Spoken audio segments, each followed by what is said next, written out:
Bonsoir à tous, c'est Tambour Battant consacré ce soir au théâtre de Daniel Mesguich, quand Daniel Mesguich joue le théâtre de Cyrano de Bergerac. Alors notre premier invité est Jean-Charles Darmon. Jean-Charles Darmon, bonsoir.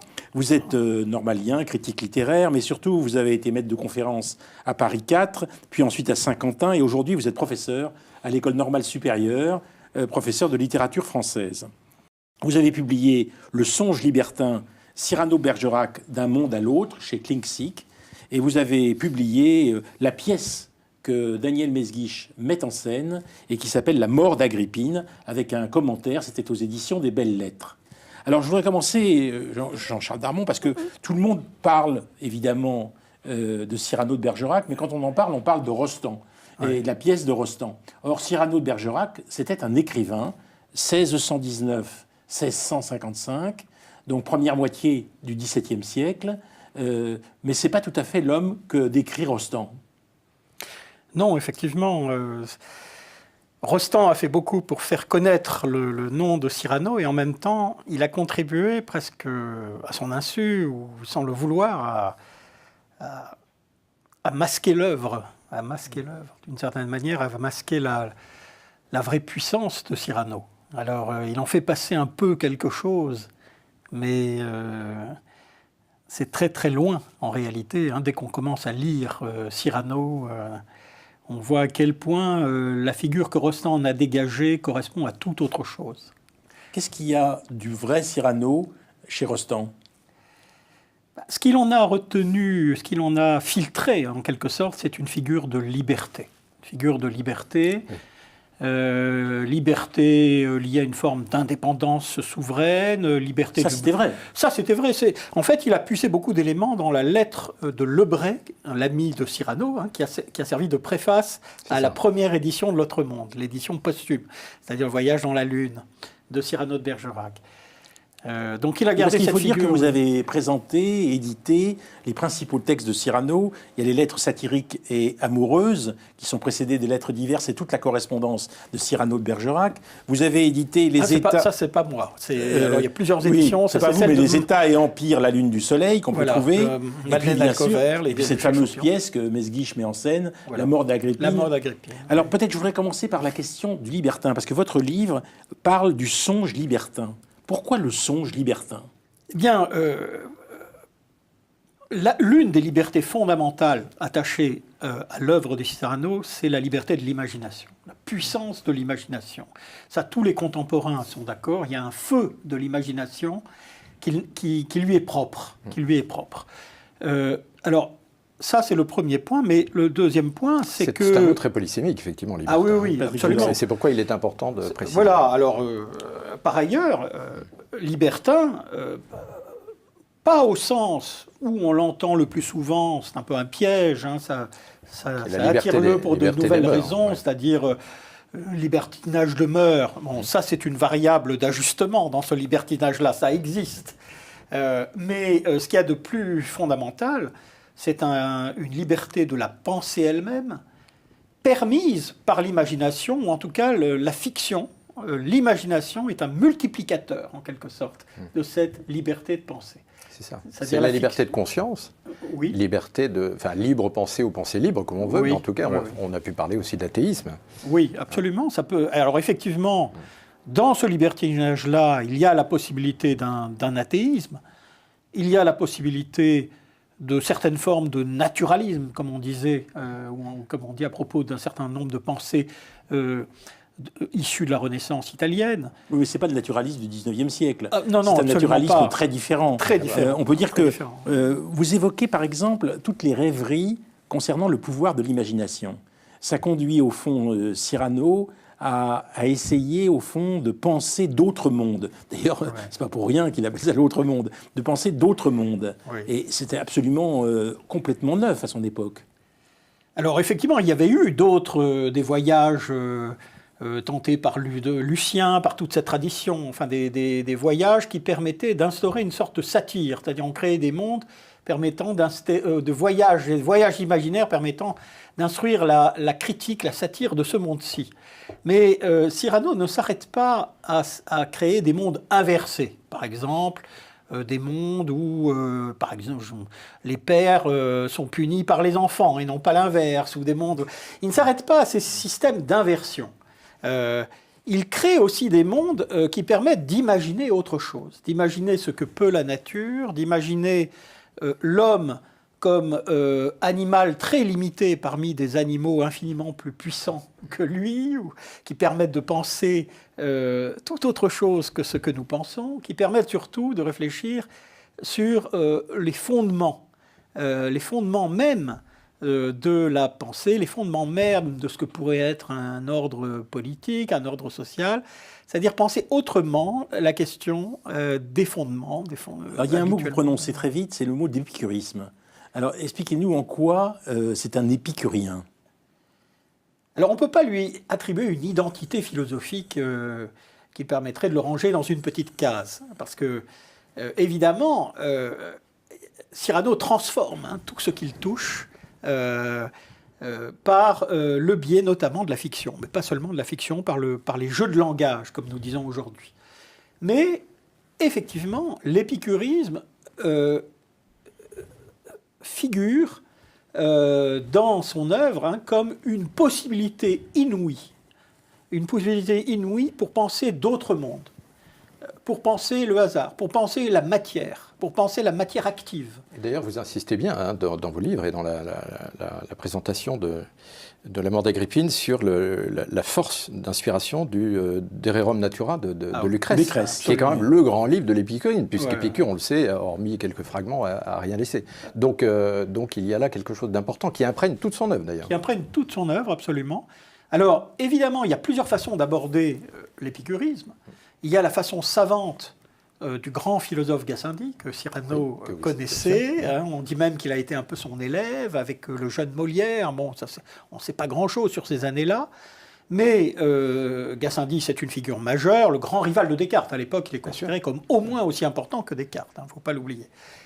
Mais face à cet épicurisme très savant, il y a aussi une appropriation de l'épicurisme dont Montaigne a donné un exemple. C'est-à-dire que Montaigne, c'est le texte qui sert souvent de vecteur pour lire Lucrèce pendant très longtemps. Une grande partie du poème de Lucrèce est citée par Montaigne. C'est vrai qu'on l'oublie, on parle souvent de stoïcisme, mais voilà, il y a les deux. Absolument. Et surtout, il cite Lucrèce beaucoup plus que n'importe quel texte de son époque. Jean-Charles Darmon, vous commencez votre livre avec une phrase de Blanchot qui a retenu toute mon attention.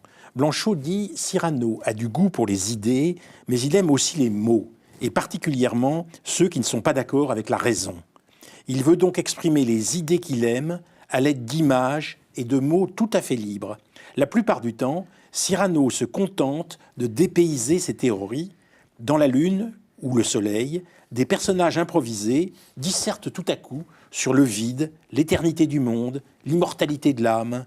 Ils attaquent la morale ou imaginent des mœurs à l'envers. Ils pensent que les rois sont bons lorsqu'ils sont faibles et qu'on les change tous les 6 mois.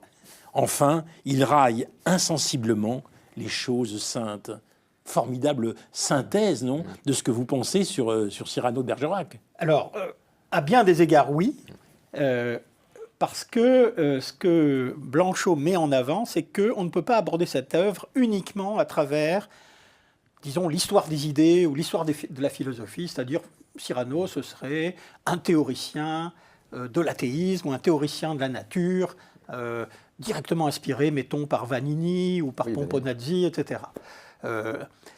Il montre que tout cela est lié à des jeux de langage, extrêmement puissants chez Cyrano. Le langage, les preuves dont le langage est capable, figurant chez Cyrano comme des éléments importants pour cette liberté de l'esprit, aux côtés des théories. Et les théories jouent avec ce langage, avec ces points de vue extrêmement différents. Il n'accorde pas beaucoup d'importance aux théories. On peut dire que les théories, il en joue. Mais on ne peut pas penser que les théories... Vous voyez, en lisant vos livres, votre livre et puis la préface de La mort d'Agrippine, je me suis dit qu'au fond, c'était quelqu'un qui n'était pas très attaché aux principes. aux principes, et qui n'avait pas une vision très ordonnée du monde, avec, au fond, une colonne vertébrale. Mais c'était quelqu'un qui se laissait porter par des thématiques extrêmement diverses, au gré de son imagination.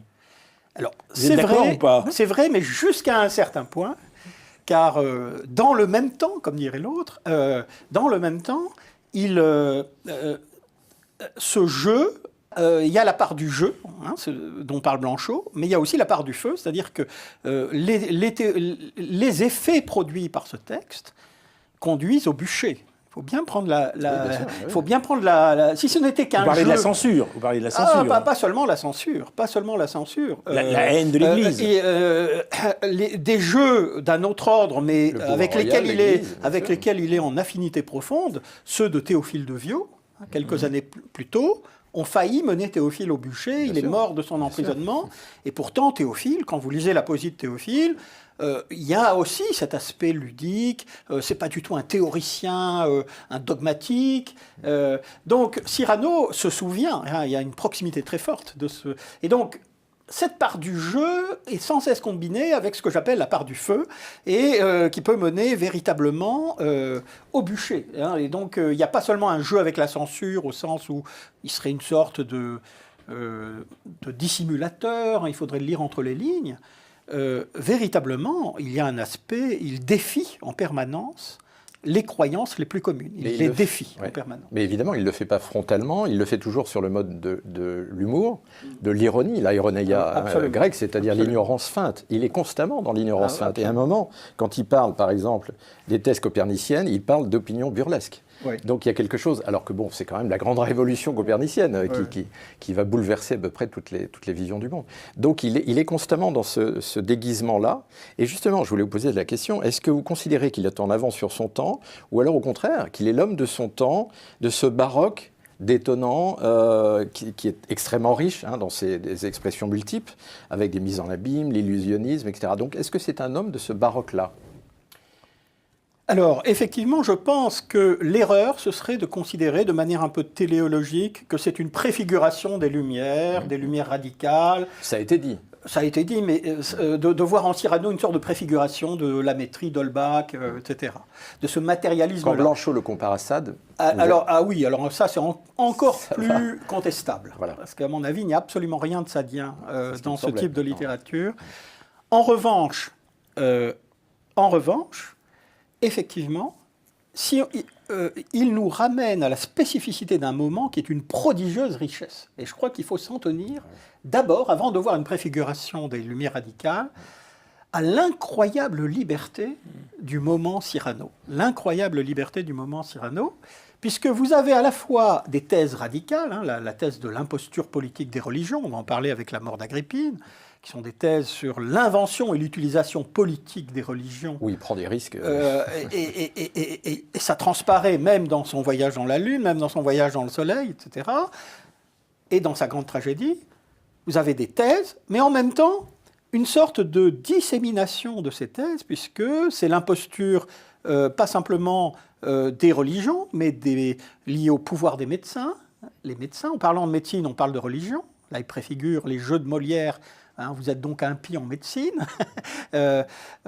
Les impostures des pères vis-à-vis des fils, bref, toutes les impostures en cascade qui font la vie sociale, qui font la vie et toute vie politique. Monsieur Darmon, on peut dire que la mort d'Agrippine, que Mesguich met en scène, n'a pas été souvent mise en scène en France. La pièce est inspirée par Tacite. Et on peut dire quand même qu'on voit la trace de l'origine tacite dans la pièce. Mais je dirais plus, il y a quelque chose de très très essentiel sur, au fond, la question du scrupule religieux et la manière dont le scrupule religieux est mis en question. Et en fait, il y a la politique de la religion qui est vraiment interrogée, la politique qui sort de la religion. Et je voudrais vous demander... quand vous pensez aux principaux thèmes de la mort d'Agrippine, est-ce que vous n'avez pas l'impression que les personnages sont un peu, comme vous l'écrivez vous-même d'ailleurs, les acteurs des personnes ? Un peu comme si les personnages étaient eux-mêmes des acteurs. Mais c'est-à-dire qu'on n'est jamais dans le vrai, on est toujours dans le reflet. Et ça pourrait expliquer d'ailleurs pourquoi Daniel Mesguich met ça en scène, parce qu'il aime bien les reflets dans des personnages. Il aime bien être dans un reflet, dans un miroir de reflets. Est-ce que vous avez l'impression que la mise en scène de Mesguich et la mort d'Agrippine, c'est une manière de rendre compte de ce reflet continuel qui accompagne toute création de chez Mesguich? Alors effectivement, il y a plusieurs choses dans votre question. Dans la mort d'Agrippine, il y a à la fois une dénonciation de l'imposture, généralisée, l'imposture est générale. Tous cherchent à duper les autres. Et chacun voit le spectacle de l'autre en train de le duper. Donc il y a une interrogation sur la croyance du spectateur. Et comme le dit Blanchot, chacun voit la mort dans les yeux de l'autre, et notamment sa propre mort. Chacun cherche à instrumentaliser l'autre. Bon. Mais en même temps, donc il y a dénonciation de l'imposture, mais en même temps, il y a jeu constant avec l'imposture. Pourquoi ? Parce que l'homme est cette créature qui est faite pour l'imposture, en quelque sorte. Il y a de très beaux textes dans le Voyage dans le soleil, où les oiseaux jugent l'homme comme un imposteur par excellence. L'homme est un imposteur dans la nature. Parce qu'il est tout le temps dans le simulacre. Voilà, parce qu'il cherche toujours à faire croire. Et par contre, en contrepoint, la nature, c'est ce qui résiste à l'imposture. C'est ce qu'il y a au-delà, une sorte d'en-deçà ou d'au-delà de l'imposture, mais l'homme n'y a plus accès. Dans la mort d'Agrippine, finalement, on s'aperçoit que c'est un jeu de dupes permanent où personne n'est dupe. C'est-à-dire qu'il y a quelque chose de ce registre-là. Alors, on peut en faire plusieurs types d'analyses. Il y a l'analyse de l'ironie, effectivement. Il y a une ironie supérieure, une ironie noire, absolue, qui est liée, je crois, à la situation générale du libertinage, c'est-à-dire une crise absolue de toute morale communautaire. Et parce que tout le monde ment à tout le monde. Voilà, la morale communautaire est une imposture, une illusion liée à des croyances. Et le libertinage consiste à s'émanciper de ces croyances. Donc les esprits forts n'y croient pas. Mais les esprits forts apprennent à jouer le jeu de l'imposture, c'est-à-dire qu'ils ne sont pas des révolutionnaires. Avec l'imposture, il faut savoir composer. Et donc, il y a une sorte de jeu avec l'imposture. Mais il n'y a jamais de vérité. Non, la vérité n'existe pas. En même temps, l'imposture dévoile des vérités en permanence. C'est-à-dire, c'est un ferment de vérité. Elle fait surgir des vérités. Mais qui elles-mêmes sont des impostures. Mais qui elles-mêmes se retournent ou sont utilisées comme des impostures, etc. Donc, il y a là quelque chose d'extrêmement noir, d'extrêmement puissant. En même temps, vous parliez de Tacite, mais Tacite est très souvent lu par le libertinage érudit au voisinage de Machiavel. Et on lit très souvent la vision de l'histoire de Tacite en lien avec cette dissociation machiavélienne de la pensée éthique et de la pensée du politique en tant que tel. Et donc, le libertinage ne consiste pas, alors ça c'est le versant le plus noir du libertinage politique, consiste pas à se retirer, parce qu'il y a tout un discours sur la retraite, le sage doit se retirer des impostures avec quelques amis, c'est la figure de l'otium, et dans le monde, on joue le jeu, mais on se retire. L'otium étant le lieu de la vérité, ou la bibliothèque. Là, c'est la version la moins hédoniste possible qu'on puisse trouver du libertinage, c'est-à-dire qu'on s'engage dans le jeu de l'imposture, mais de manière magnifique, de manière excessive. C'est là que les esprits forts manifestent leur puissance, leur pleine puissance.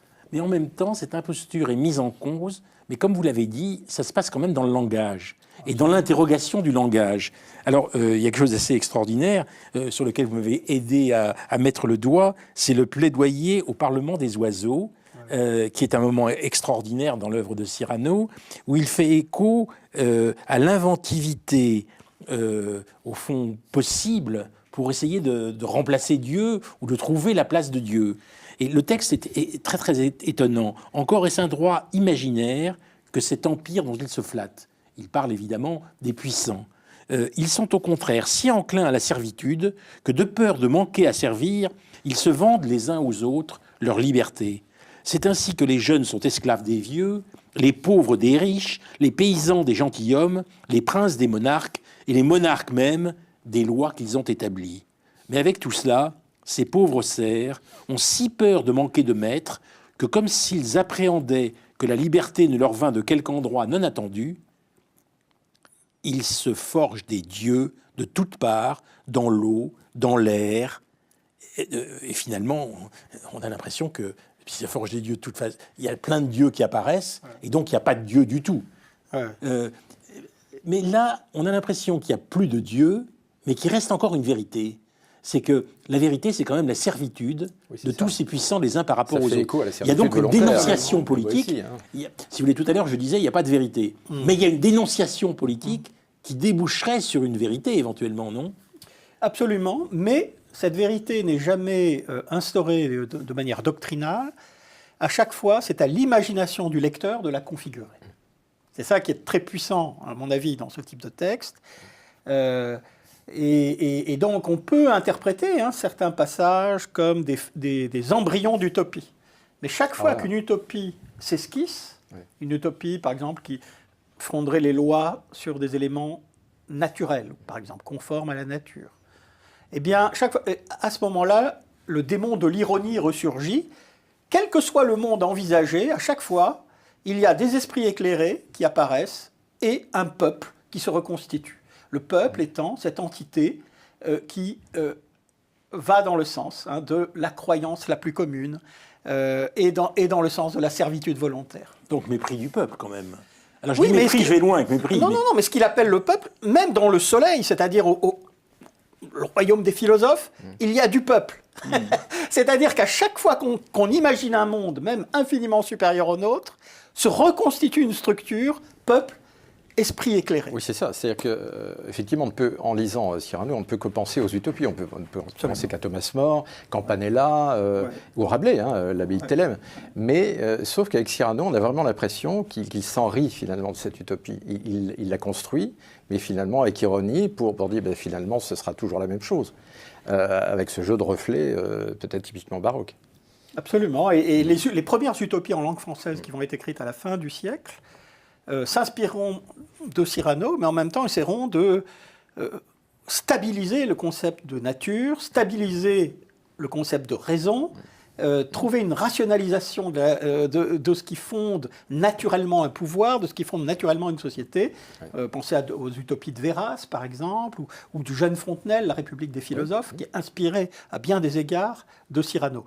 Mais précisément, ce qu'ils essaieront de neutraliser, c'est ce démon de l'ironie permanent, qui, à mon avis, fait la force de ce moment dont nous parlions, qui a une sorte d'actualité très puissante. C'est-à-dire, même quand on parle au nom de la nature, qu'est-ce qui vous dit que vous n'êtes pas un imposteur quand vous parlez au nom de la nature ? Quelle force faites-vous parler lorsque vous parlez au nom de la nature et que vous condamnez l'imposture au nom de la nature, etc. Et donc, dans La mort d'Agrippine, il y a la part la plus noire, la plus destructrice, liée à ce qu'on pourrait appeler la politique baroque, la politique des coups baroques, faite de dissimulation, de simulation, etc. Et il est très proche, à cet égard-là, du grand théoricien de la politique baroque, qui est Gabriel Naudet, qu'il cite dans sa lettre contre les frondeurs, considération politique sur les coups d'État, apologie des grands hommes suspectés de magie, etc. Il est très proche de tout cela, mais en même temps, il lui donne une dimension véritablement tragique. Et je pense que le travail spécifique de Daniel Mesguich entre vraiment en résonance avec cette pratique de l'équivoque, cette pratique ironique de l'équivoque où le langage se retourne constamment contre lui-même. J'ai envie de vous demander quelque chose, c'est que, ayant l'habitude de voir du théâtre de Mesguich et de voir chez lui la pratique des images, la pratique des sens très complexes qu'il y a pour une même image, est-ce qu'il n'est pas une réincarnation de Cyrano de Bergerac ? Alors ça, je pense qu'il faut lui poser la question. Non mais franchement, ça vous est pas venu quelquefois de penser que son théâtre est finalement l'œuvre de Cyrano de Bergerac? Il consonne avec cette œuvre, non? En tout cas, il y a une très forte consonance. Oui. Très forte consonance. Et la dimension, cette ironie dont je parle, moi je la retrouve, ou en tout cas je trouve une de ces figurations possibles. Il y a d'autres manières peut-être de la figurer. Mais d'une certaine manière, on pourrait la retrouver aussi dans le théâtre élisabétain, mais il y a quelque chose de spécifique dans le moment Cyrano. Vous qui avez vu sa mise en scène de la mort d'Agrippine, oui. À votre avis, qu'est-ce qui consonne exactement avec le sujet et qu'est-ce qui ne consonne pas tout à fait avec le sujet, dans la manière dont Mesguich l'a mis en scène? Alors, je pense que ce qui consonne particulièrement avec le sujet, c'est sur le fait que le langage est, comment dire, le langage est une sorte de performance permanente, c'est-à-dire d'action permanente sur l'autre et sur soi-même. Mesguich insiste énormément là-dessus. Absolument. Y compris sur l'articulation du langage. Voilà. Et alors ça, c'est un élément très important. Je pense que il y a plusieurs éléments contextuels qui sont pas absents de sa mise en scène, mais qui sont là à l'arrière-plan. C'est la dimension vraiment de politique, c'est-à-dire le fait que la politique est faite et pensée par ses auteurs comme une production permanente de fiction auto-instituante, de fiction qui se nourrissent elles-mêmes et qui intègrent l'autre dans ces fictions. Je crois que l'époque présente, avec les médias, etc., surabonde de fictions auto-instituantes qui font de l'imposture politique et l'effet de sacré, de cette sacralité sur laquelle on s'appuie.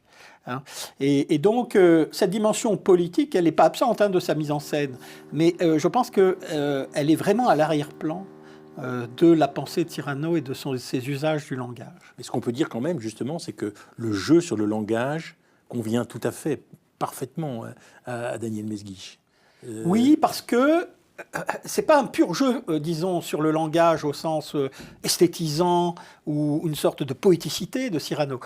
Ce qu'il arrive très bien à voir, c'est que c'est lié à une fantasmatique, à des fantasmes extrêmement puissants dans la mort d'Agrippine, les fantasmes liés au sang chez Agrippine, à la vengeance, les fantasmes liés aussi à la puissance chez ces Janus, ces gens qui n'étaient pas du tout ce type de personnage chez Tacite, que Cyrano a transformé en personnage libertin, au sens le plus fort.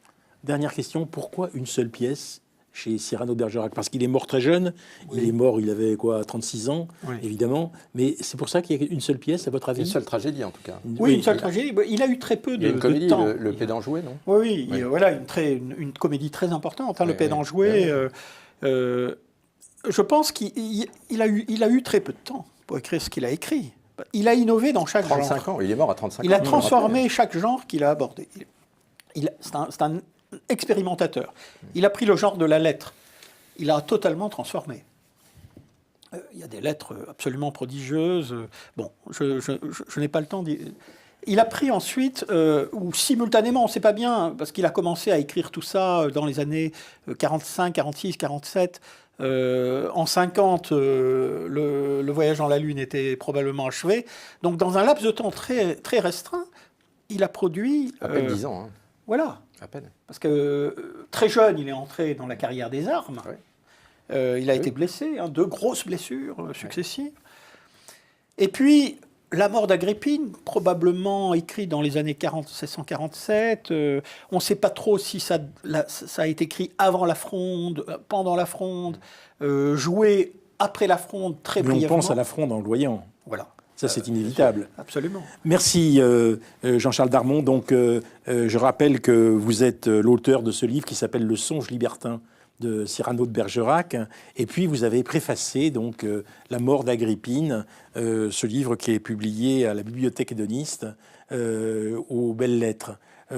C'est important parce que ça donne le texte. À l'origine, c'est Encre marine. C'est diffusé, mais c'est Encre marine. C'est cette très belle édition, la Bibliothèque hédoniste, enfin la collection chez Encre marine. Voilà. Merci.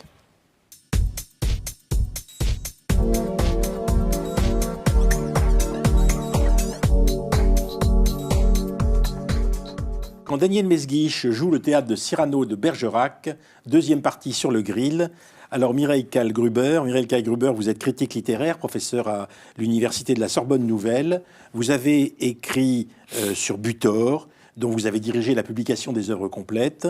Vous avez écrit sur Hélène Cixous, sur Assia Djebar, sur Claude Simon, sur Marguerite Duras, et puis 2 romans, Consolation, qui est votre dernier roman aux éditions de La Différence, et puis Tombeau d'Akhenaton, aussi aux éditions de La Différence. Et puis un livre, Reprise et transmission, autour du travail de Daniel Mesguich.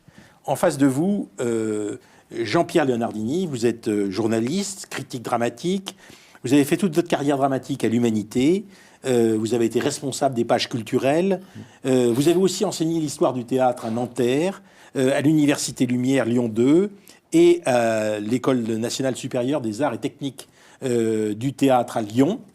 Et vous venez de publier un livre qui s'appelle « Qu'il crève les critiques » aux éditions des Solitaires Intempestifs.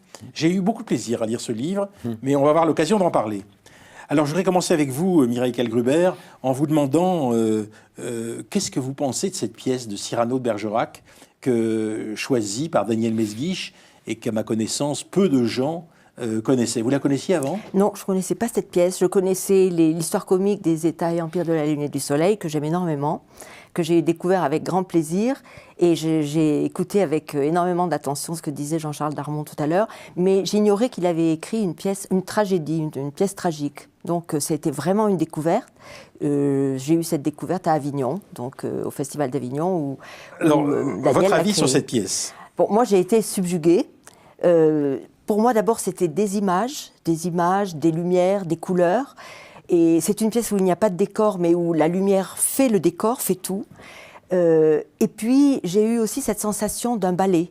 C'est-à-dire qu'on est à la fois subjugué, on a l'impression que les mots qui viennent sur la scène mettent le feu aux poudres chaque fois. C'est vraiment un embrasement perpétuel. Mais il y a une chorégraphie, il y a comme un ballet très réglé. Et c'est très troublant parce que, par ailleurs, la distance entre les personnages n'est pas habituelle. Elle n'est pas réaliste. Ils sont trop proches. Ils se parlent presque de bouche à bouche. Donc, ça crée une sorte de distance et de proximité absolument vertigineuse, à quoi s'ajoute, bien sûr, la diction. Cet alexandrin, qui est une sorte de loi chez Daniel Mesguich extrêmement précise. On entend vraiment un magnifique respect, non seulement du texte, mais du rythme, mais de l'articulation des mots. Et puis, cette violence, au contraire, ces renversements, ces retournements qui vont contre cette loi, contre cette précision de la langue qui la déborde sans cesse. Donc, j'ai eu cette impression, au début, c'est surtout des impressions très sensorielles, d'une intelligence sensorielle, mais je dirais que chez Daniel Mesguich, c'est toujours un peu ça, on n'en sort pas indemne. Et le corps, le physique participe de l'intelligence de la pièce. Mais on a vraiment les deux, et je pense qu'il y a une congénialité là entre Cyrano de Bergerac et Daniel Mesguich, très clairement. Alors Jean-Pierre Leonardini, voilà une critique théâtrale. À qui s'adresse la critique ? C'est une question que vous posez dans votre livre. À qui s'adresse la critique théâtrale ? Alors je voudrais vous poser la question, si quand Madame Kallgruber parle de cette pièce, à qui s'adresse-t-elle ? Elle s'adresse à nos spectateurs, évidemment, mais comment entendent-ils ça ? Je crois qu'on s'adresse aux artisans du spectacle, à l'auteur Sylvie encore, et à Daniel Mesguich et à ses interprètes. En même temps, on s'adresse à ceux qui verront le spectacle et à ceux qui ne l'ont pas vu et qui ne le verront pas. Et le paradoxe se tient là-dedans. Enfin, dans cet entre-deux, entre-trois, on parle aux artistes qui ont réalisé les choses, aux techniciens, on parle au public averti et on parle à ceux qui n'iront jamais au théâtre. Donc c'est une quadrature du cercle intenable. Mais il ne faut pas penser à cela, je crois, quand on écrit. Jean-Pierre Leonardini écrit dans son livre, Mireille Kallgruber, qu'on n'écrit pas en priorité pour celui qui débarque ahuri au seuil du théâtre, on n'écrit pas pour panser les plaies laissées par l'insuffisance pédagogique, je ne fais que le citer, on sait s'extasier car on n'a pas le cœur sec, mais on doit garder le regard froid. Vous êtes d'accord avec... Vous n'avez pas gardé le regard froid, hein? Non, moi, vous n'êtes pas du tout de Leonardini, hein? Pas du tout. Je suis plutôt du côté de l'ahuri. J'arrive au théâtre et j'ai envie d'être nourrie de ce théâtre et de réagir. Et je pense que le théâtre cherche à nous faire réagir.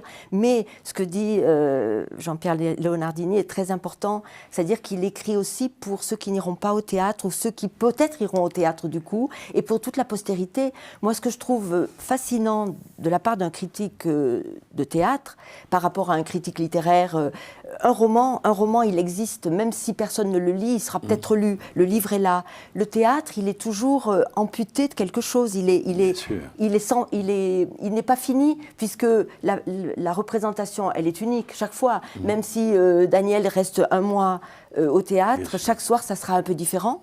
Et une fois que la pièce sera retirée de l'affiche, elle n'existera plus. Vous croyez que quelqu'un ira rechercher l'article de Jean-Pierre Leonardini pour comprendre comment ça se passe? Mais je pense que justement, ça sera très important qu'il y ait au moins cette trace-là.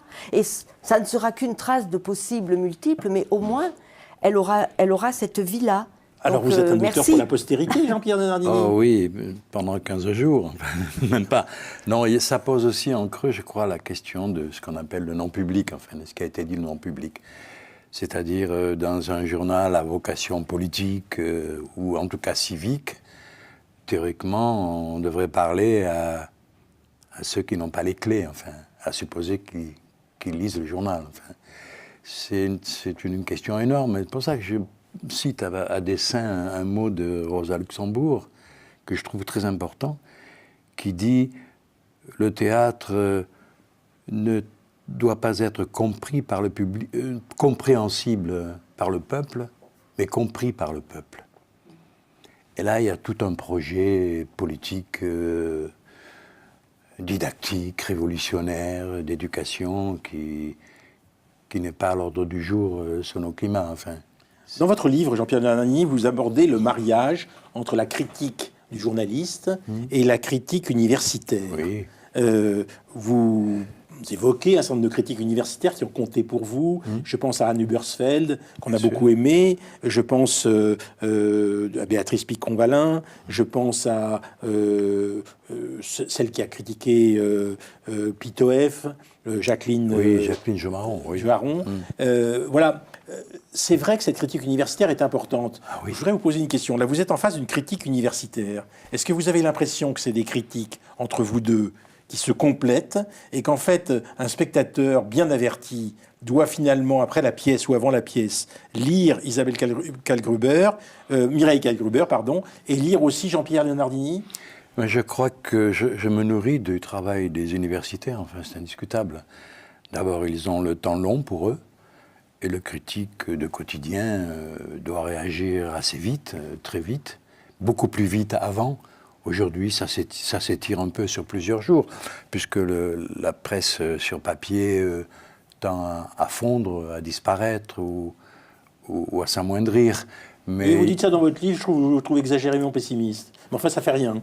Il fut un temps où on était vraiment en concurrence à 5, 6, 7 journaux quotidiens et il y avait une émulation. Pas forcément concurrence, puisque les opinions sont différentes. On représentait chacun un type de représentation politique ou civique ou idéologique. Mais là, on est beaucoup supplanté par la liberté absolue, démocratique de l'Internet et du blog. Et qui pose de sérieuses questions d'ailleurs pour le penser de ce métier de journaliste. Quid de la carte de presse? Est-ce que ce métier ne tend pas à disparaître dans sa déontologie antérieure? Ce sont d'autres questions. Mais je me nourris, moi en tout cas, de la pensée du travail universitaire. Sinon, si je me contentais de ce que je vois et de ce que j'éprouve, j'aurais honte, quoi. Mireille Kallgruber, qu'est-ce que vous pensez, vous, de la critique journalistique? Alors, moi, je pense que nous participons tous d'un geste de transmission. Et d'ailleurs, le metteur en scène aussi, Daniel Mesguich, il fait traverser des siècles à des textes, et notamment à celui de Cyrano de Bergerac. Et donc, effectivement, nous sommes dans la transmission. Je crois que vous dites quelque chose de très juste, c'est le temps. Effectivement, moi, je suis très sensible au temps long et au temps bref. Et j'admire, de la part des journalistes, d'être capables de réagir très vite. Parce que moi, il me faut du temps parce que j'ai l'habitude comme ça, sans doute, pour peser mes mots, pour examiner ce que j'ai ressenti. Et même à l'intérieur de la critique universitaire, d'ailleurs, il y a des temps plus ou moins longs. Il y a quand même des revues très rapides, et puis il y a des revues qui paraissent 6 mois, 1 an après, et on parle des livres beaucoup plus tard. Donc je crois qu'on a besoin absolument les uns des autres. Et moi, je vous rejoindrai aussi je serais aussi assez pessimiste, pas seulement sur la critique théâtrale, mais sur la critique littéraire en général. Je pense qu'elle est beaucoup plus légère, elle est bien moindre aujourd'hui. Moi, je vois toujours, par exemple, dans les années 60-70, comme dans les journaux, il pouvait y avoir des tribunes, des débats littéraires, mais extraordinaires, autour du nouveau roman, puisque moi, j'ai beaucoup travaillé avec Claude Simon, Michel Butor, vous le rappeliez. Les colloques de Cerisy, il y avait des pages dans Le Monde. Aujourd'hui, c'est réduit à très peu, et je le regrette. Je pense qu'on a effectivement très besoin de cette critique journalistique d'abord. Jean-Pierre Leonardini, dans votre livre, vous abordez ce qui ne s'efface jamais dans le théâtre. Et vous dites qu'au fond, les fantômes hantent les murs, je vous cite, et nous guettent. Ils nous guettent en silence, écrivez-vous. Et la critique, c'est un exercice d'insatisfaction permanente. Est-ce que vous pouvez m'expliquer en quoi vous êtes insatisfait par la critique par laquelle nous avons commencé de Mireille Kallgruber sur la pièce de La mort d'Agrippine? Parce qu'on est toujours en deçà, me semble-t-il, de l'énergie déployée par les artistes. Enfin, j'ai dit toujours, je ne suis pas un douanier qui demande aux artistes d'ouvrir leurs bagages, je ne suis pas un policier du sens, je suis un spectateur assermenté qui lit beaucoup, qui aime furieusement le théâtre et qui essaie de porter là-dessus, au jour le jour, un jugement éclairé, sans haine, mais fermement aussi, enfin, parce qu'on n'est pas là pour tresser des louanges, ce n'est pas le métier du critique, et puis je ne suis pas un fan, je suis un journaliste spécialisé dans ce monde-là. Mais c'est pour ça que l'insatisfaction est permanente, parce qu'on a toujours peur de ne pas atteindre le noyau dur de vérité qu'il peut y avoir dans un acte artistique. La formule que vous avez, c'est une connivence à base d'amicalité, ce qui n'abolit pas l'appréciation ferme et résolue. Oui, je crois que c'est à peu près ce que j'ai essayé de redire là. Il y a un véritable amour, enfin, j'ai une vraie tendresse pour les gens qui font le théâtre, enfin, pour le... Alors j'espère que vous allez mettre votre tendresse en œuvre pour parler de l'œuvre de Daniel Mesguich. Si vous deviez, au fond, critiquer et écrire quelque chose sur l'œuvre de Daniel Mesguich, que diriez-vous? En général? Oui. Mais je pense que c'est essentiellement un baroque et que c'est quelqu'un qui peut être à la fois... C'est un classique, je crois. Et c'est un classique qui peut être un classique iconoclaste, enfin, il l'a montré, je me rappelle, son Hamlet avec des... Ah ben son Hamlet, il y en a eu beaucoup, l'Hamlet de oui, enfin, je me rappelle celui d'Avignon avec les crânes sur la scène qui m'avait vraiment frappé. Il s'est travaillé sur la folie, sur la métaphore, puisque je rappelle le théâtre de la métaphore ou le théâtre du miroir à Lille, c'est tout à fait important. Et je n'ai pas vu, hélas, encore la mort d'Agrippine, mais je suis persuadé que c'est exactement pour lui. Et voilà, et quand je parlais de classique et de baroque, je pense à un très beau mot du poète Francis Ponge qui dit que le baroque n'est jamais que la lyre de la corde classique tendue à se rompre. Et je crois que ça colle tout à fait au théâtre de Daniel Mesguich et même à la figure qu'il représente, et comme acteur, enfin. Une figure romantique qui peut être excessive et infiniment séduisante. Sa voix est belle aussi. Et son théâtre m'importe, enfin. Je me rappelle que le premier papier sur lui, chaleureux et délirant, c'était Michel Cournot dans Le Monde, enfin, qui avait dit, là, nous avons quelqu'un... et puis à travers... nous avons quelqu'un? Nous avons quelqu'un d'original, d'audacieux, enfin. Et à travers la figure de Daniel Mesguich, je retrouve celle d'Antoine Vitez, enfin. Il y a là quelque chose, un parrainage, un cousinage, une filiation, voilà. Pourtant, il est exactement l'inverse d'Antoine Vitez. Complètement. Qui, lui, somme toute, était un classique relatif. Mais dans la façon d'œuvrer sur le vers, sur la diction, sur l'alexandrin, sur le découpage vocal et sonore de la partition verbale, oui, c'est un classique, mais c'est aussi un baroque, mais c'est à peu près la même chose. Mireille Kallgruber, vous diriez classique, baroque, vous aussi? Moi, je dirais que Daniel Mesguich fait de tout théâtre. Et du théâtre même, il en fait du théâtre. C'est-à-dire qu'il nous permet de réfléchir sur le théâtre tout en jouissant du théâtre. Et ça, c'est extraordinaire, puisqu'on est un lecteur 2 fois averti, un spectateur 2 fois averti, donc 2 fois jouissant. Et ça, c'est extraordinaire. C'est aussi sa manière de marier ensemble théâtre et philosophie. Mais de nous faire penser, mais sans qu'on y pense. De nous faire penser parce qu'on a du bonheur aussi, on a le plaisir du spectacle, qui ne boude pas son plaisir. Donc, pour moi, Daniel Mesguich, c'est ça. Et puis, c'est, comme vous le disiez, une grande lignée du théâtre. C'est vraiment... oui, c'est... Il peut aussi bien jouer du classique, jouer du baroque, jouer du boulevard, jouer du comique, jouer du tragique. Je veux dire, il a plus d'une corde à son arc, ça c'est sûr.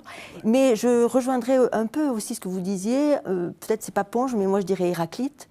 C'est-à-dire que, c'est pareil, c'est-à-dire qu'on est dans cette tension de l'arc et de la lyre, hein, dans cette tension de la corde, et aussi il peut monter plusieurs Hamlet, en effet, il peut revenir plusieurs fois sur Marie Tudor, il peut refaire, ça c'est extraordinaire, refaire et retravailler et réinterpréter pour nous montrer les possibilités infinies. Je crois que j'ai vu au moins texte. 3 fois Hamlet joué par lui. Et c'était 3 différents Hamlet. Et ça aussi, mais quel extraordinaire metteur en scène, qui fait ça, qui peut se permettre ça. Et je trouve que, je ne sais plus maintenant du coup ce que je voulais dire, mais je trouve que ça, c'est une vraie leçon non seulement de théâtre, mais de langue, de texte. Enfin, moi, je suis très attachée au texte, je ne suis pas spécialiste de théâtre comme vous, c'est plutôt la prose. Mais, je veux dire, il a vraiment un travail, une écoute, parce que le théâtre, ce n'est pas seulement parler, mais c'est aussi entendre, écouter, et il a cette écoute extraordinaire. Tout à l'heure, on rappelait que Cyrano de Bergerac a appelé l'autre monde, tout l'ensemble de cette histoire comique des états de la Lune et du Soleil, et je me disais que le théâtre de Daniel Mesguich, c'est l'autre monde aussi, c'est-à-dire qu'il donne toute liberté au théâtre. Il pousse les murs. On peut parler reflets dont vous parliez tout à l'heure, on marche sur des rêves, on a des gisements profonds de la scène. Les cintres peuvent aller jusqu'au ciel, on a des échelles qui montent à l'infini, par exemple. Et puis, il y a ce travail des doubles que je trouve absolument fascinant.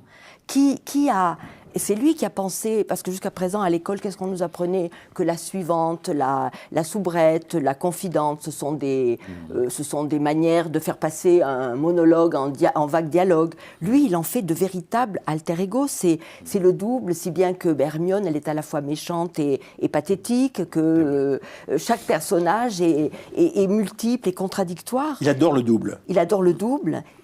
Donc, ils sont vêtus pareil. Il joue sur les sexualités dans la pièce. Dans La mort d'Agrippine, c'est extraordinaire. Tibère est un féminin, son confident est un masculin. Bref, on a des jeux, et puis l'inverse pour ce qui est d'Agrippine. Donc, tout est poreux, tout est passage. Le personnage n'est plus vraiment un personnage, mais il est aussi comme sériel, comme fractal. On est dans le simulacre et on sait qu'on y est. Et ça, c'est merveilleux. Alors, je voudrais que, en ce qui vous concerne, vous adoptiez la thèse de Jean-Pierre Leonardini, c'est-à-dire que vous puissiez effectivement parler d'une appréciation ferme et résolue. Vous avez bien des désaccords avec Mesguich, il y a bien des choses qui vous énervent dans son théâtre. Ah oui, alors allez-y. Ce qui m'a énervé, c'était son Don Juan, enfin que... je me rappelle Don Juan en Gauleiter, et puis Monsieur Dimanche en usurier juif à papillote, ça m'avait énervé, j'avais trouvé ça excessif. Mais sinon... Donc attendez, ça signifie qu'au fond vous trouvez que son imagination est parfois excessive, débordante? Oui, on peut dire ça, oui. Mais je ne dis pas ça au nom de la raison. Vous avez dit baroque tout à l'heure. Oui, c'est vrai. Oui, mais c'est vrai. Mais enfin, sur Don Juan, bon... ça me rappelle, tout à l'heure, vous parliez de l'hypocrisie avec M. Darmon. Et en effet, la fin de Don Juan, c'est un miracle d'hypocrisie, enfin. Et ça m'est venu à l'esprit tout à l'heure, en effet. Je me suis dit, mais en effet, voilà, Don Juan qui simule la bigoterie, c'est le comble, enfin. Et voilà, c'est ça qui... Voilà. Oui, mais c'est génial, la fin de Don Juan. Parce qu'il n'y a pas le commandeur, il n'y a pas la statue du commandeur qu'on attend tous. Et donc il meurt, justement, il tombe dans les profondeurs du théâtre. Enfin. Mireille Gailles-Gruber, est-ce qu'il n'y a pas des tics de Mesguich en mise en scène qui vous énervent? Non. Je dois dire que vous êtes une admiratrice inconditionnelle. Non, c'est pas ça. Pas inconditionnel. Je peux expliquer pourquoi. À moi, je vais vous poser une question. Alors dites-moi vous, qu'est-ce Par exemple, je trouve que quelquefois l'usage du livre est excessif.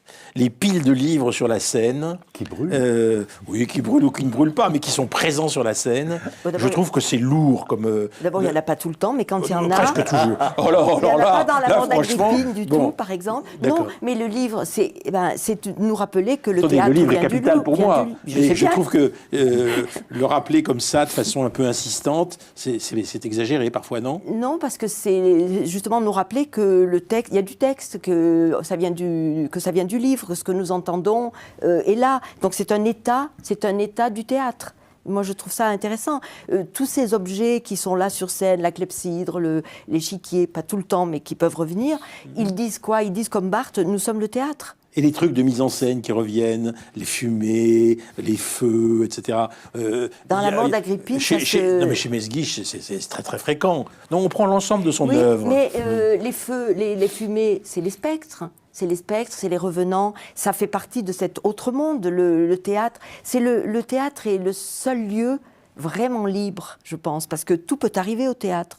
Ou les romans, mais le théâtre, tout peut arriver, tous les désirs, tous les spectres, tous les revenants, on est mort mais on n'est pas mort. On entendait tout à l'heure cette liberté, cette non-croyance chez Cyrano de Bergerac, mais c'est exactement ce que dit Daniel Mesguich au théâtre. Ah, je crois que l'incrédulité, le droit à l'incrédulité. Or, c'est le théâtre même, croire et ne pas croire. On nous demande les deux à la fois. On nous dit, faites comme si c'était vrai. Mais ce qui est merveilleux, c'est qu'il y a le livre, qu'il y a tel objet qui va nous rappeler que c'est pas vrai non plus. Et on est à la fois sur les deux registres. Moi, j'aime beaucoup ça, parce que c'est pas seulement contradictoire, mais c'est une véritable alchimie. Les choses s'interagissent et on est dans l'alchimie, dans les passages, dans les confusions, dans l'imposture, le simulacre, et on le sait, on n'est pas dans l'illusionnisme. Jean-Pierre Leonardini, comment vous réagissez à cet éloge absolument... Je trouve ça très beau. Enfin, c'est quelqu'un qui aime et qui sait faire partager son amour. Et je trouve que c'est juste. Je ne peux pas dire le contraire. Ça ne veut pas dire que j'éprouverai la même chose. Mais en tout cas, cette fougue, cet enthousiasme, je peux complètement le comprendre et le partager. Mais je comprends aussi que vous, en tant que critique de théâtre, vous ayez besoin d'être plus raisonnable que moi, parce que moi, ça n'engage que moi. Non, pas forcément. Non, on peut être fou aussi, mais et franchement, c'est pas ce qui caractérise votre livre, La Folie. Chacun la sienne, non. Franchement, qu'il crève les critiques, je l'ai lu intégralement avec l'idée tout le temps de la fin du théâtre, de la mort de la critique théâtrale, de la fin du théâtre, comme un livre, si vous voulez, désespéré. C'est peut-être ma fin à moi que je mets en jeu, mais non, ça a vraiment changé très fort, le théâtre, enfin, et dans son système de gestion civique, et dans ses représentations. Je crois que ce qui se passe aujourd'hui, dans l'époque dite post-moderne ou de post-vérité, et qu'il y a une perte énorme de mémoire, enfin, et que tout commence avec... Là, vous ne pouvez pas accuser Mesguich du manquer de mémoire. Ah, pas du tout. Parce que alors lui, il a de la mémoire. Non, mais justement... Le livre, c'est la mémoire. Ce que j'aime en lui, évidemment, qu'on ne peut qu'aimer en lui. Non, on est là dans le présent immédiat. Le monde commence avec ceux qui aujourd'hui arrivent là. Et justement, on monte très peu les classiques, nous sommes parlions tout à l'heure. Hein. Et je crois, moi, au contraire, à la mémoire. Je crois aux racines, je crois au passé sans cesse revisité. Mais je ne crois pas qu'on puisse, à partir de là, du rien d'aujourd'hui, se constituer comme art. Je crois que le théâtre est un art archaïque, enfin, et que c'est important qu'il n'oublie pas ses ancêtres, enfin. Il me semble. En face de l'enthousiasme de Mireille Kallgruber, est-ce que vous ne croyez pas que de nouveaux enthousiasmes peuvent naître d'une pièce vue aujourd'hui à Avignon ou ailleurs? Bien sûr. Ça m'arrive aussi, d'ailleurs. Oui. On a l'impression que la grâce du théâtre vous a envahi. Non, ce que je déplore, enfin, c'est puisque je parle en général du théâtre public, enfin, je suis fidèle en cela au programme du Conseil national de la résistance, à la décentralisation, à Villars et aux autres, ce qui ne veut pas dire qu'il ne faut pas tenir compte de toutes les révolutions esthétiques qui sont intervenues. Elles sont nombreuses. Et vous avez dans le théâtre privé des choses formidables. Hein. Oui, désormais. Oui, désormais. Faites par des retraités du théâtre public. Pas seulement.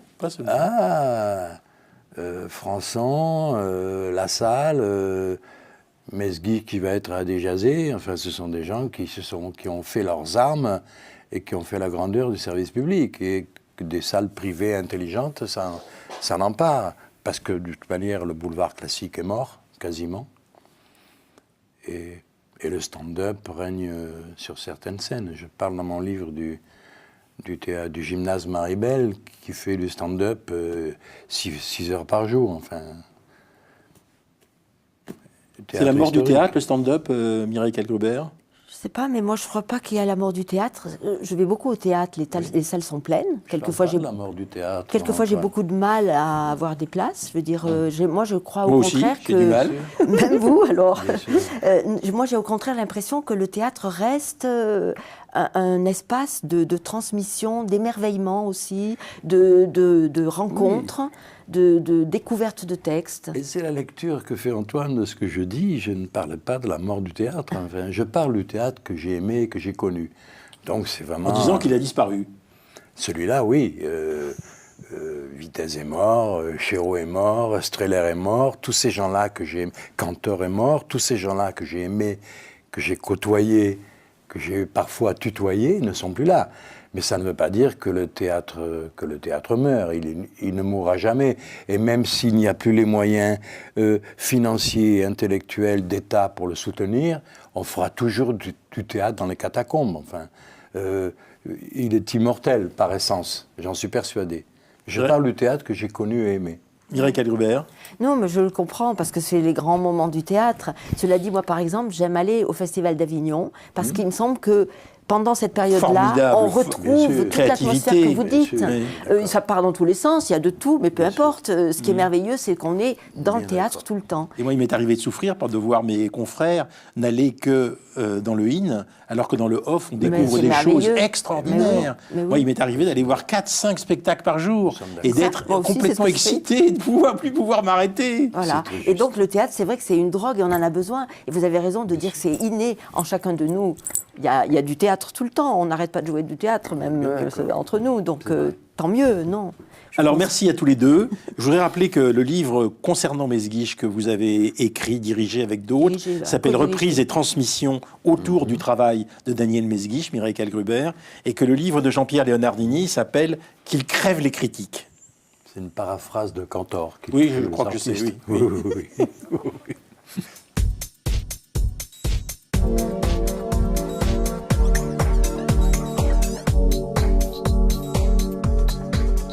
Troisième partie de notre émission consacrée à Daniel Mesguich. Daniel Mesguich lui-même. Alors, vous êtes né au théâtre dans les années 70, Daniel Mesguich, au moment des grandes espérances qui avaient suivi le Mai révolutionnaire. On peut dire qu'à l'heure où psychanalyse, structuralisme, marxisme révisaient finalement nos connaissances, nous donnaient la possibilité d'avoir de nouvelles lectures du patrimoine théâtral. Vous avez été l'élève d'Antoine Vitesse, on l'a évoqué dans cette émission. Et de Pierre Debauche. Et de Pierre Debauche. Vous avez été le directeur du Conservatoire national supérieur d'art dramatique, après le théâtre de la Métaphore à Lille, après le théâtre Gérard Philippe à Saint-Denis. On peut dire que vous avez eu un certain nombre de vigies avec qui vous avez travaillé, de vigies intellectuelles. Je pense bien sûr à Hélène Sixous, à Jacques Derrida, qui vous ont accompagné. On peut dire que pour vous, philosophie et théâtre sont très liés. Une affinité turbulente, dirais-je. Et dans cette affinité turbulente, on peut dire que acteur, comédien, metteur en scène, vous avez tout fait. Et vous avez même été écrivain, puisque vous avez écrit Estuaire, ce livre publié chez Gallimard, qui est au fond vos réflexions tout au cours de votre carrière. Et puis, il y en a bien d'autres, évidemment.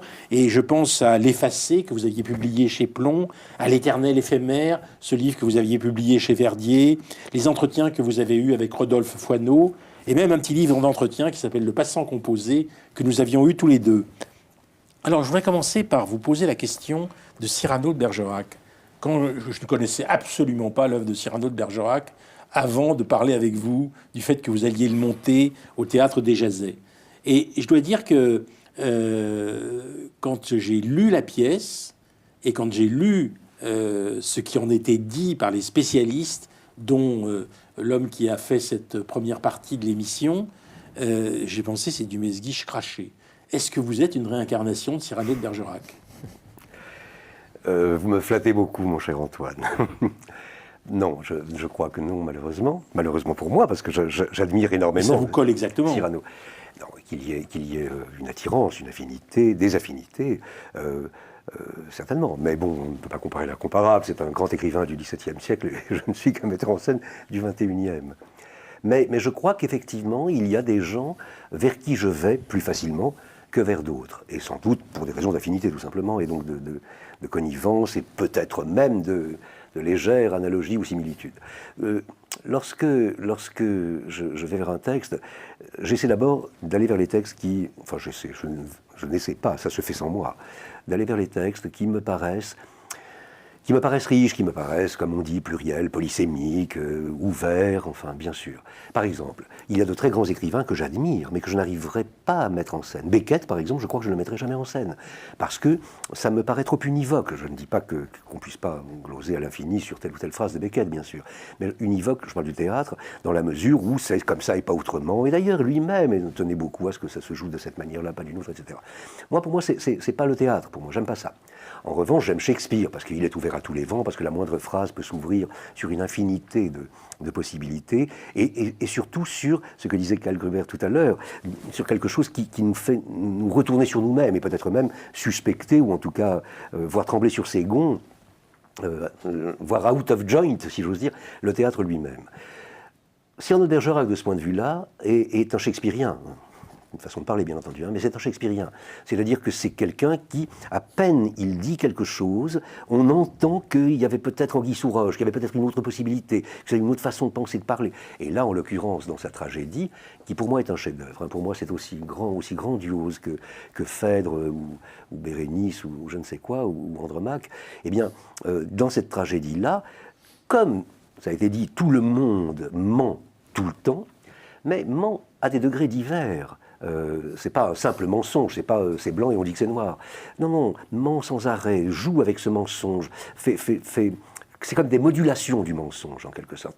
Comme si la vérité était inaccessible, imprenable, forteresse imprenable, et qu'on ne pouvait que surfer ou slalomer à l'intérieur de tout ça, parfois à dessein, en mentant volontairement, parfois même sans trop le savoir, sans trop le vouloir. Il y a comme des degrés comme ça. Et des degrés à tout point de vue, parce que si on est ce qu'on dit au théâtre, alors il y a même des degrés d'existence. Il y a celui qui existe à 100%, enfin 99%, celui qui existe à 70%, voilà. Et au bout d'un moment, on peut lire que ça s'efface un peu, que ça reflue, comme l'eau quand la marée descend. Quand la mer descend, ce qui fait qu'au bout d'un moment, on peut se dire c'est ça le théâtre. C'est comme si, et ce sont les textes que j'aime, c'est comme si l'intrigue elle-même reprenait les bords, se réenroulait sur elle-même, reprenait les bords de ce qu'on appellerait bêtement son support, le théâtre, et faisait son énergie de ça. Moi, je trouve que c'est proprement génial. Alors, de ce point de vue-là, je suis attiré par Cyrano, bien sûr. Il y a quand même quelque chose de chez Cyrano qui ne colle pas du tout avec vous, c'est cette idée que rien n'est vrai. C'est-à-dire que cette idée qu'on est tout le temps dans l'apparence et la mise en scène.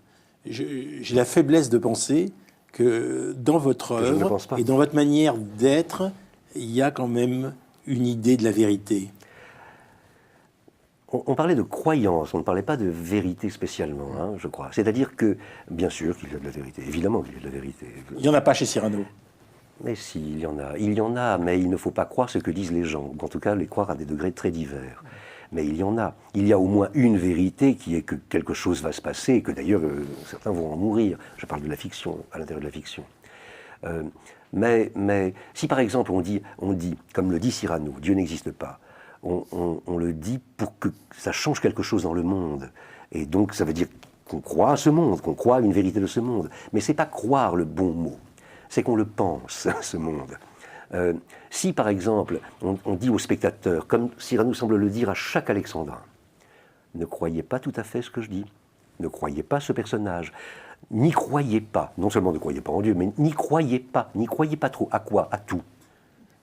Ça ne veut pas dire ne croyez en rien, ça veut dire, si je vous dis ça, c'est qu'il y a une part, un résidu, quelque chose qui est tapis là-dessous, et qui, lui, mérite qu'on ne croit pas bêtement à quelque chose. Et cette chose-là, elle est vraie. Oui, ce que vous venez de dire me fait penser à un mot célèbre du soufi Rumi qui disait la vérité c'est un miroir tombé à terre, brisé en 1000 morceaux, chacun en ramasse un fragment, pensant y voir la vérité tout entière. Donc c'est un jeu d'assemblage, un petit peu comme la Dame de Shanghai d'Orson Welles. Il y a 1000 reflets. Oui, et en fait, vous le rappelez dans un de vos textes que j'ai lu récemment, que l'illusion vient du latin ludo, ludere, et là vous insistez beaucoup là-dessus, c'est-à-dire jouer. Hein, et donc la magie du théâtre. Entrer le jeu dedans, ou oui, jouer dans le jeu, enfin comme on veut. Exactement. C'est jouer et être joué. C'est-à-dire que, en fait, les spectateurs voient des comédiens jouer et ils demandent à être joués au sens du simulacre. Pour vous, le théâtre est vraiment dans ce rapport-là, fragmenté. Mais oui, bien sûr. Moi, je cite toujours, je vais sans doute la caricaturer, mais une pensée de Octave Manoni, philosophe disparu, mais qui a été un grand philosophe, au temps de Jacques Lacan, ou dans l'entourage de Lacan. Psychiatre. Psychiatre aussi, bien sûr. Et Manoni avait écrit un livre qui s'intitulait L'autre scène. Clé pour l'autre scène, je crois. Et à un moment, il parle de Polonius. Et il dit, voilà, au théâtre, j'y crois ou j'y crois pas. Si je vois Polonius mort sur la scène... Ah oui, vous l'évoquez dans les... Voilà, si je vois Polonius mort sur la scène, eh bien, je sais bien qu'il n'est pas mort. Sinon, j'appellerai la police, j'appellerai le SAMU, je ferai quelque chose. Mais si cet acteur se met à tousser, à éternuer, à rigoler, enfin, alors je me dis, ah ben non, attendez, là, je peux plus y croire, vous faites n'importe quoi et vous n'avez pas l'air mort. Alors, Manoni dit, alors, on y croit ou on n'y croit pas à sa mort? Et il répond les deux. C'est parce que le théâtre ne se fait pas de manière directe. Je ne regarde pas, moi, spectateur, frontalement la scène que je vois, mais je regarde et j'écoute l'idiot en moi, ou le naïf, ou le crédule, ou l'enfant, qui, lui, y croit. Si je n'appelle pas la police, c'est parce que l'adulte sait bien que l'acteur n'est pas mort, mais si je proteste parce que l'acteur a rigolé ou s'est gratté le nez, c'est parce que l'enfant en moi n'est pas content et voulait y croire. Eh bien, je pense que ce couple spectateur-acteur, qui est donc 3 personnes, et non pas 2, un couple c'est toujours 3 personnes, parce que la relation entre les 2 termes est déjà encore un terme, si j'ose dire, presque un terme, eh bien ce couple, cette relation-là, ce jeu avec la vérité, caractérise le théâtre. Mais ce n'est pas pour arriver à quelque chose de précis, ce n'est pas une métaphore d'un texte qui aurait pu être philosophique sur la vérité. On dit, ben voilà, au lieu de vous faire le texte philosophique, je vous fais une grosse métaphore et on appelle ça le théâtre. Non, non, non. C'est autre chose, comme vérité, entre guillemets, toujours, que ça décèlerait, que ça révélerait. Je ne suis même pas sûr, d'ailleurs, que pour une fois, cette aletheia, cette vérité qu'on dévoile, soit la même. Je crois que c'est encore une autre. D'ailleurs, vous dites à un moment, en tant que metteur en scène, ben, moi je demande à Polonius de se lever, de s'allumer une cigarette. Et vous le dites ça dans un de vos textes.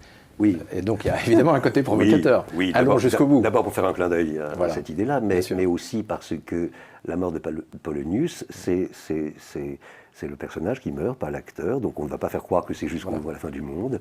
Et l'acteur, si on lui enlève son manteau de Polonius et qu'il est en costume de ville contemporain, comme ça, voilà, là Polonius est vraiment mort. On n'est plus en train de le jouer. C'est ça. Daniel Mesguich, laissons un instant ce problème au fond de la croyance. Oui, Polonius n'existe pas, évidemment. C'est ça qu'il fallait dire au départ. Laissons ce problème de la croyance, qui est un problème essentiel et que vous interprétez au fond en jouant sur croyance et non-croyance. Mais revenons à votre rapport au pouvoir. Si j'examine ce qu'est votre itinéraire jusqu'à cette pièce, La mort d'Agrippine, on a l'impression que vous avez fait toutes les expériences possibles au théâtre. Acteur, metteur en scène, etc. Directeur de l'école de théâtre. Maintenant, vous avez une école de théâtre à vous, j'ai oublié de le dire. Le cours Mesguich. Le cours Mesguich, voilà, où un certain nombre de jeunes viennent apprendre ce qu'est le théâtre. Vous pondez maintenant des œufs chez d'autres et vous allez au théâtre des Jazets pour La mort d'Agrippine. La question que je voudrais vous poser, c'est la situation que vous avez d'être un peu à la fois considéré comme rebelle et comme marginal par rapport à la société instituée. est-ce que c'est pas la meilleure des situations possibles? C'est-à-dire, vous avez été dans l'institution, jusqu'au cœur de l'institution, en dirigeant le Conservatoire national d'art dramatique, et puis maintenant vous êtes sur le bord. Et je voudrais parler de sur le bord. Qu'est-ce que c'est que d'être sur le bord par rapport au pouvoir et par rapport à la société dans laquelle on est? Est-ce que c'est pas finalement la situation la plus confortable, ou la plus inconfortable, mais la plus confortable aussi? Non, je vais vous épargner je ne sais quelle réponse romantique. Ah, les marges, c'est merveilleux. Enfin, je ne m'attendais pas à ça de vous, inquiétez pas. Non, mais je pense que je ne suis pas sûr qu'il y ait un centre, ou alors le centre est partout, la circonférence nulle part. C'est-à-dire que je ne suis pas sûr qu'il y ait un centre vraiment dans l'institution théâtrale. Bien sûr que quand on est le directeur de la Comédie Française ou de l'Opéra de Paris ou je ne sais quoi, bon, évidemment, on est en apparence dans un centre, mais je ne suis pas sûr. Le centre n'arrête pas de se mouvoir. Les choses ne sont pas statiques, elles sont instables. Voilà. Moi, j'ai l'impression que le théâtre est instable, mais comme tout est instable. Peut-être, je le dis de manière presque comme les physiciens. Enfin, c'est instable. C'est un mélange instable. Et ce qu'on appelle la marge peut très bien être le centre soudain. On a vu des quantités de fois des gens qui tout d'un coup étaient marginaux. Alors après, on reviendra sur ces mots de rebelles, parce que c'est encore un autre mot. Mais on a vu des gens être marginaux, tout d'un coup faire autorité et devenir l'institution pratiquement. Donc voilà, je ne suis pas sûr que ce soit aussi simple que ça. Moi, ce que je sais en tout cas, c'est que je ne me suis jamais accroché à quoi que ce soit. Bon, alors bien ou mal, hein, c'est pas forcément une bonne idée. Je dis ça parce que, pour moi, c'était une bonne idée. Mais je dis ça parce que parfois, dans un monde de précarité, où les choses sont difficiles, c'est presque mal vu, ça a l'air dandy. On dit, bon alors, il était le directeur du théâtre Gérard Philippe, au bout de 3 ans, il dit non, merci, je m'en vais, et puis je redeviens compagnie. C'est donc qu'il n'a pas besoin de ça, enfin, et c'est presque injurieux vis-à-vis des gens qui en auraient besoin. Et ça m'est arrivé souvent, à tel point d'ailleurs qu'on disait, chaque fois que je partais et que je laissais un bénéfice, je ne parle pas du conservatoire où là il n'y a pas d'argent à gagner, mais un bénéfice au théâtre que je quittais, le bruit courait que j'étais parti parce que j'avais fait un déficit. Enfin voilà, il y a toujours une volonté de dire donc c'est pas normal. Ben, moi je trouve ça normal au contraire de ne pas rester, de suivre cette saveur d'instabilité. Je crois que ce qu'on appelle le centre n'est pas le centre, n'est pas toujours le centre, et que les choses n'arrêtent pas de changer. On a vu des gens, par exemple, toute leur vie travailler modestement, et tout d'un coup, à leur mort, on dit « mais c'était génial !» ou le contraire. Enfin voilà, les choses ne tiennent pas, ça ne tient pas bien, quoi. Et tant mieux, et tant mieux. Alors quant à rebelle, j'aime plus ce mot. Je l'ai beaucoup aimé quand j'étais adolescent. Je l'aime plus, d'abord parce que n'importe quel crétin dit qu'il est un rebelle. Est-ce que c'est pas un mot adolescent, justement? C'est sans doute un mot adolescent. Et puis parce que je crois qu'il n'y a pas de... Alors, gardons d'autres mots pipés, hein, je mets des guillemets partout. Mais il n'y a pas de modernité, il n'y a pas encore moins d'avant-gardisme. Là, c'est carrément militaire, c'est pas ce que j'aime le plus. Mais il n'y a pas de contemporanéité active et à l'écoute du monde, alors appelons ça modernité pour l'instant, sans amour du classicisme et du passé. Sans mémoire, comme on disait. Mais même le mot mémoire aussi commence à m'énerver maintenant. Tous ces mots-là commencent à m'énerver. Pourquoi? Parce que je pense qu'on est un barbare si on fait table rase et que la plupart des jeunes gens que je vois aujourd'hui faire du théâtre ou d'autres choses d'ailleurs ne se renseignent pas, je ne dis même pas, ne se pénètrent pas. Alors vous retrouvez l'idée du patrimoine qui doit être présent, du passé qui doit être présent. Il faut savoir le passé, connaître le passé pour pouvoir construire quelque chose. Oui, bien sûr, mais je ne dirais pas ça en faveur simplement du passé. Oui, par respect pour certaines personnes dont nous sommes, que nous le voulions ou non, les héritiers, alors autant le vouloir et autant travailler avec cette idée-là. Je trouve ça d'une ingratitude totale, autrement, si on croit qu'on vient de naître sans papa, sans maman, mais non, j'avais des pères, des mères, des grands-pères, des grands-mères, des arrière-grands-pères, des arrière-grands-mères, et voilà. C'est pas gênant, par exemple, d'avoir une vitesse comme papa, quand on fait une mise en scène, en se disant qu'est-ce que papa aurait fait? Vous vous posez jamais cette question? Non, je ne me la pose pas, d'abord parce que si j'avais dû me la poser, je l'aurais posée pendant du vivant d'Antoine Vitesse.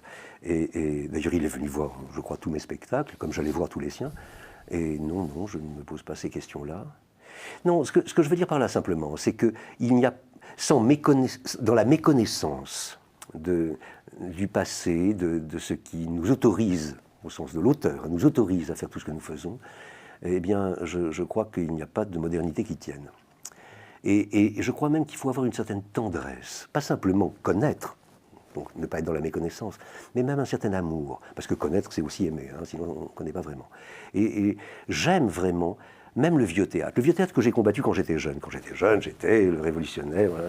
Et évidemment, le théâtre rebelle. Si vous voulez. Et le théâtre de boulevard, je le vomissais, je haïssais le théâtre embourgeoisé, etc., etc.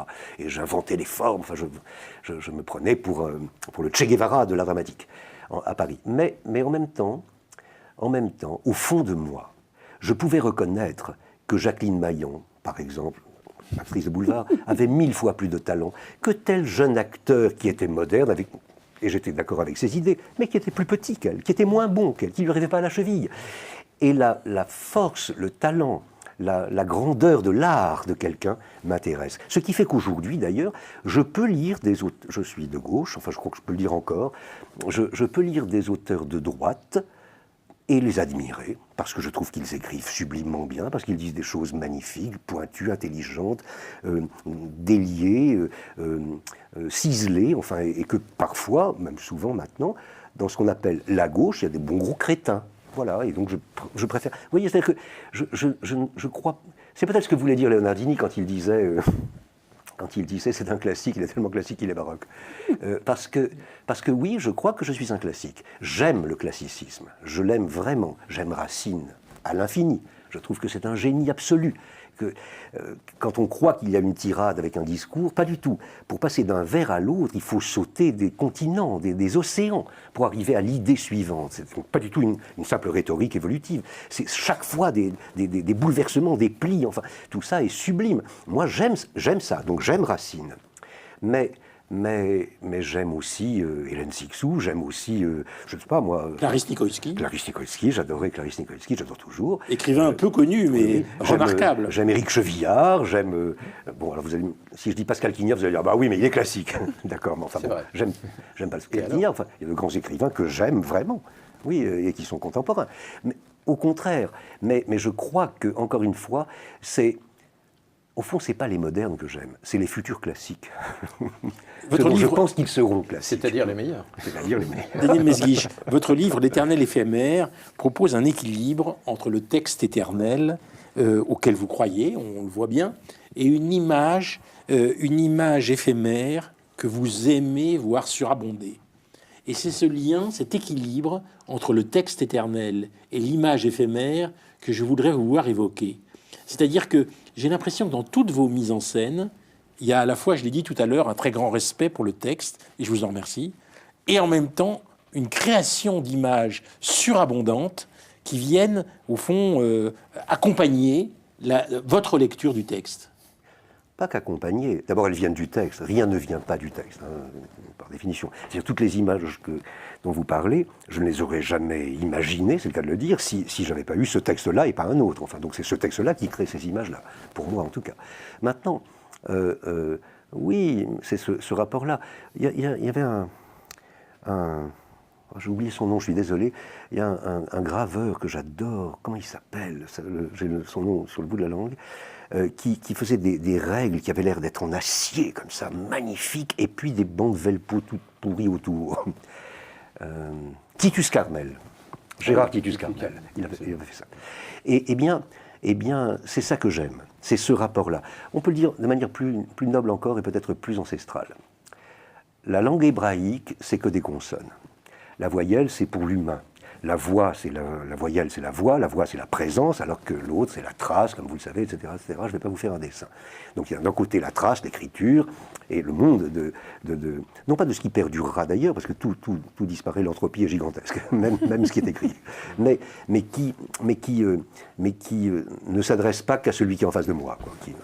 On ne sait pas à qui ça s'adresse, ça part comme ça dans la nature, dans le cosmos. Et puis la voix, la voyelle, la présence. Eh bien voilà.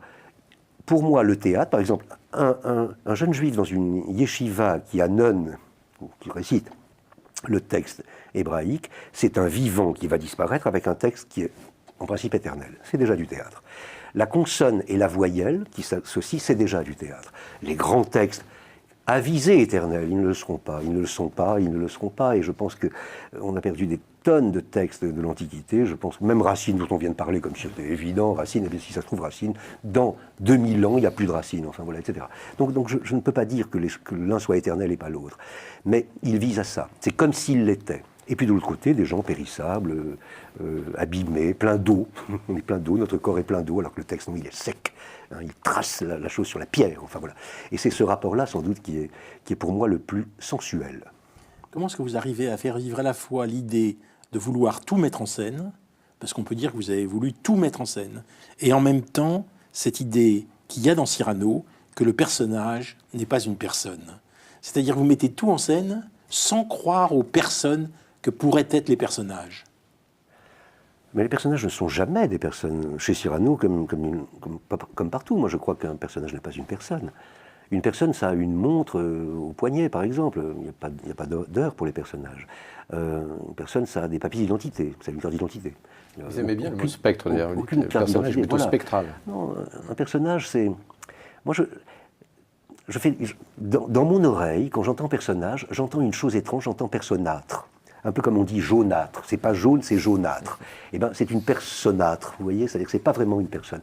C'est des lignes de force, c'est comme... L'idée de Cyrano, hein. Comme Ça, des c'est barésilles. typiquement Cyrano, ce que vous êtes en train de dire. Ben oui. C'est dans l'œuvre de Cyrano. Moi, je l'aime bien, ce Cyrano aussi, il dit la même chose que moi. Mais non, c'est dans l'œuvre de Cyrano. Ah bon? Oui, Enfin, oui. bon. Voilà, un personnage, pour moi, donc, n'est pas une personne. Je crois que nous sommes tous comme une république bananière, vous voyez. C'est-à-dire qu'en ce moment, par exemple, vous êtes Antoine Spire et je suis Daniel Mesguich. Eh bien, c'est pas vrai. Vous n'êtes pas Antoine Spire. Vous êtes Antoine Spire, président de la République. Dessous, il y a 7-8 Antoine Spire qui sont ministres. Dessous, il y a une quinzaine de secrétaires d'État qui s'appellent aussi Antoine Spire. Et puis dessous, il y a le peuple innombrable qui s'appelle toujours Antoine Spire. Chacun s'appelle Antoine Spire. Pour moi, c'est pareil. Daniel Mesguich, Daniel Mesguich, Daniel Mesguich. Donc quand on dit bonjour, Antoine Spire et vous, Daniel Mesguich, on serre la main à quelqu'un, c'est lequel qui a répondu, qui a parlé. On ne saura jamais. Eh bien, un personnage, c'est toutes ces personnes-là qui se mélangent comme ça. C'est même ce qu'on ne voit pas à l'œil nu. Pourquoi va-t-on au théâtre? Pour qu'on nous raconte une histoire, mais des histoires, il y en a partout. Il y en a dans les romans, il y en a dans les films, il y en a dans la vie, bien sûr. Donc pourquoi aller au théâtre? C'est pas l'intrigue qui nous intéresse. Racine le savait bien, qui écrit Bérénice avec une intrigue tellement minimale que même TF1 n'en voudrait pas. Donc c'est rien. C'est quoi?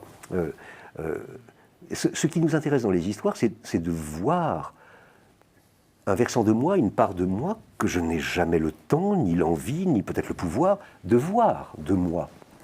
Eh bien voilà, alors on appelle ça le personnage. Des choses cachées, cryptées. Moi, je ne vois jamais la part de moi qui s'appelle Hermione. Je vais voir Andromaque et je vois cette part de moi qui s'appelle Hermione. Je ne vois jamais la part de moi qui s'appelle Médée ou Hamlet. Eh bien, je vais voir Médée ou Hamlet pour voir cette part de moi que je ne connaissais pas, mais qui est moi, qui est toujours moi. Sinon, je ne suivrais, c'est le verbe suivre, mais ça pourrait être le verbe être. Je ne suivrais rien.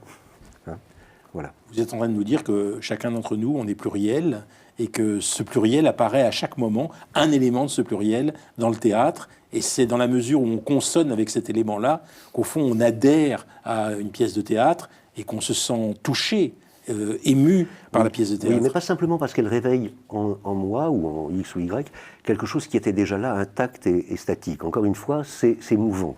C'est aussi moi tel que je ne me connais pas encore. C'est pas forcément moi, une part de moi, comme si j'avais des petits morceaux de moi qui enfin se voyaient. Non, non, c'est pas aussi simple que ça non plus. Daniel Mesguich, à l'âge que vous avez, excusez-moi de le mettre en cause, Voilà, le souci de la transmission. Je voudrais vous entendre parce que dans Estuaire, j'ai lu votre quête du partage et de la transmission. Et j'aimerais qu'on termine là-dessus, sur cette question de monter, démonter, tisser, détisser le patrimoine pour tenter de le transmettre. Est-ce que vous avez l'impression que vous avez transmis quelque chose? Est-ce qu'il y a une école Mesguich dans le théâtre français? Je pense que je suis l'un des moins bien placés pour répondre à la question, un peu comme les gens qui sont imités par un imitateur et qui disent bah non, je ne vois pas qu'on m'imite alors que tout le monde le voit. Donc je suis mal placé. Moi je ne sais pas. Je crois que non. J'ai envie de dire que je ne crois pas avoir fait, en tout cas des clones, pas des petits Mesguich. Non, ça je ne crois pas. Si, vous avez fait des petits Mesguich. Oui, vous avez des enfants qui jouent du théâtre et qui sont consacrés. Mais c'est pas rien. Et qui sont consacrés. C'est même l'essentiel de ma vie. Et qui se sont consacrés au théâtre. Mais oui. Oui, bien sûr, bien sûr. Non, c'est déjà une transmission. C'est déjà une transmission. Sans doute. Mais je n'ai pas fait exprès. Enfin, j'ai fait exprès d'avoir des enfants, mais je n'ai pas fait exprès qu'ils aiment le théâtre. C'est quand même eux. Ça vient d'eux, pas de moi, même si, évidemment, inconsciemment, indirectement, il s'est passé 1000 choses, bien sûr. Non, quand on parle de transmission, je pense qu'on parle de la transmission à des spectateurs, évidemment avant tout, puisque nous faisons du théâtre, à des élèves en art dramatique, surtout. Je ne crois pas avoir vraiment transmis de ce point de vue-là. Par exemple, Antoine Vitesse, dont on parlait tout à l'heure, a plus transmis que moi. Pierre Debauche a plus transmis que moi.